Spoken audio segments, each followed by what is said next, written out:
Hey guys, welcome back to Andy's Dinosaur Reviews. We have some news as always, so let's get straight to it. The very first thing that I have for you guys are more images and I guess the official release images for the upcoming tortoise from Rebor, the grab-and-go tortoise, who is named Lonesome George, and it looks really, really good. The sculpt is fantastic. Again, I know this isn't a dinosaur, but it is Rebor, so we do have to take a look at it, I think. But again, I am a huge fan of turtles, tortoises, all of that stuff, so I am definitely picking this one up. I hope the paint job looks as good as it does here in these images, but knowing the history of the Rebor grab-and-go products, I'm confident it will look very, very nice once we actually have it in hand. And on top of that, we actually have another model that Rebor has recently unveiled on us, something that will be coming from them at some point in the future. We've got a Spinosaurus, and this one looks really cool. Again, definitely a very nice updated version of a Spinosaurus, although Rebor has tried to give us a few Spinos, I think, at this point, and so far none have actually played out. So whether this will actually get released, whether it'll see the light of day, I have no idea, but it does look pretty cool. Interesting to see that we have lips for the Spinosaurus, though.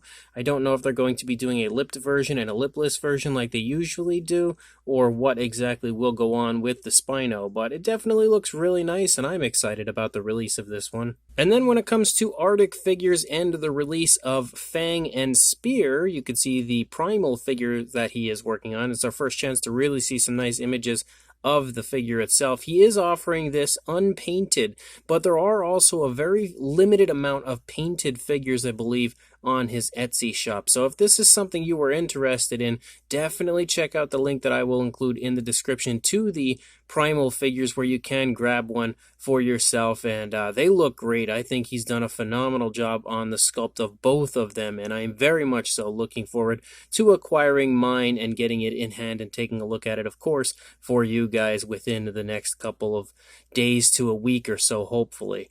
But on top of that, we've got a better look here at the Nanmu Tyrannosaurus models. We could see some images here of each and every one of the different paint variants. This is the first time we've really had a good full reveal for every single one of them. We have the Soul of the Dragon version, which is easily my favorite of all. I love the Rex breaking out of the paddock fence and everything, and I think the paint job on this looks stellar, probably better than the mainline version of this T-Rex. They always do a little bit more, I think, as far as the paint jobs go on the Soul of the Dragon series. But on top of that, we have the standard version, which is kind of in that, like, you know, when dinosaurs ruled the earth pose, and you can see that one right here. It looks really nice. Definitely excited about this one as well, because that's an iconic pose for Rexy. On top of that, we also have this one, which also is really high up there on my favorites of these releases, because I think they absolutely nailed the paintwork here of the male Rex for this release. Like, that is really nice, and it's very cool to see the male Rex in that classic when dinosaurs ruled the earth roaring pose.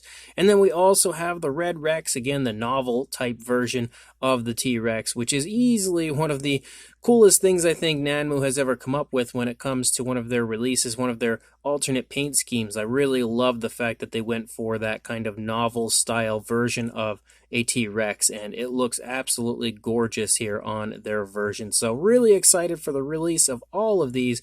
Definitely can't wait to get every single one of these in hand to take a look at again here on the channel and add to my collection. Then as far as Haolonggood goes, we actually have another figure already that has been unveiled on us. We have an Edmontonia, and how exciting is that?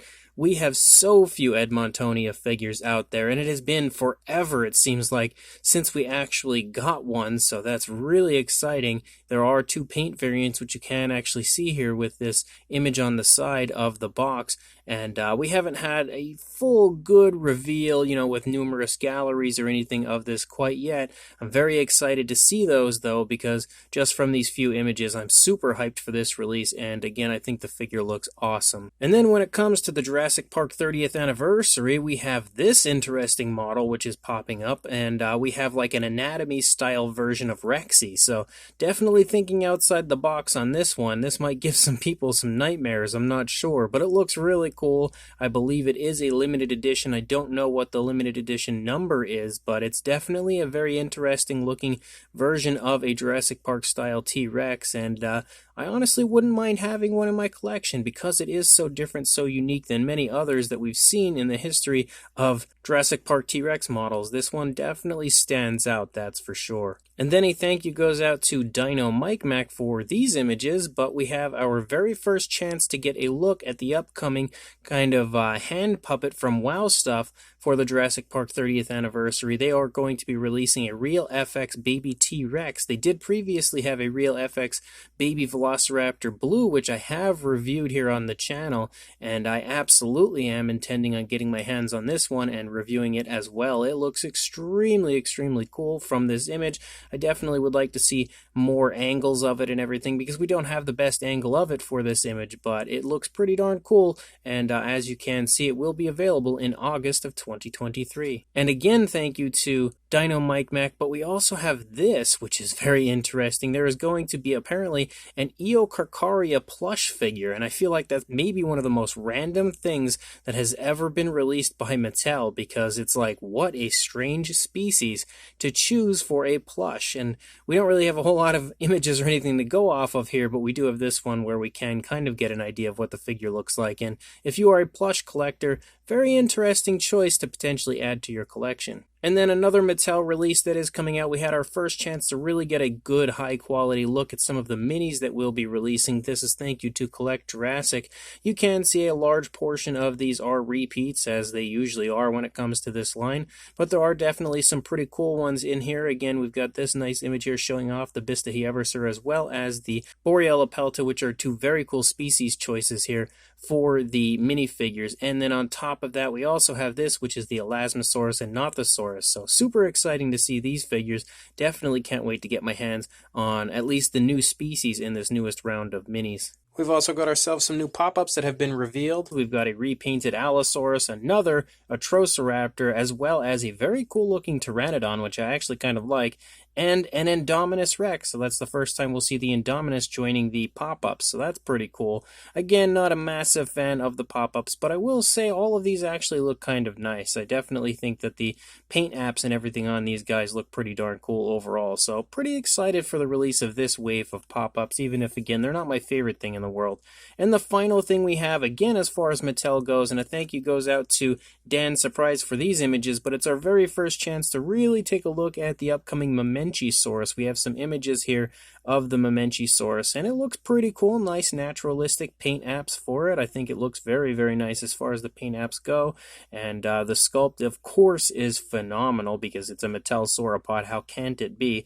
And again, massive for sure. When you see some of these wide images of it, you can see it is absolutely gigantic. I have no idea how I'm going to fit yet another gigantic sauropod like this in my collection. I just finally found a good spot for the Dreadnoughtus where it wasn't in my way, and now I'm going to have to find another spot for this Mamenchisaurus. But I am still really psyched about this, loving the fact that Mattel is releasing more sauropods. Don't know how many more they could possibly release, and I don't know that I really want them to release too many more, but I love the fact that the Mamenchisaurus from the Lost World Jurassic Park finally gets a little love in the Jurassic toy line. So as of right now, guys, that's all the news I've got. When more comes out, I'll be sure to send it your way, but until then, please like, comment, and subscribe, and I will see you in the next video. Thanks for watching.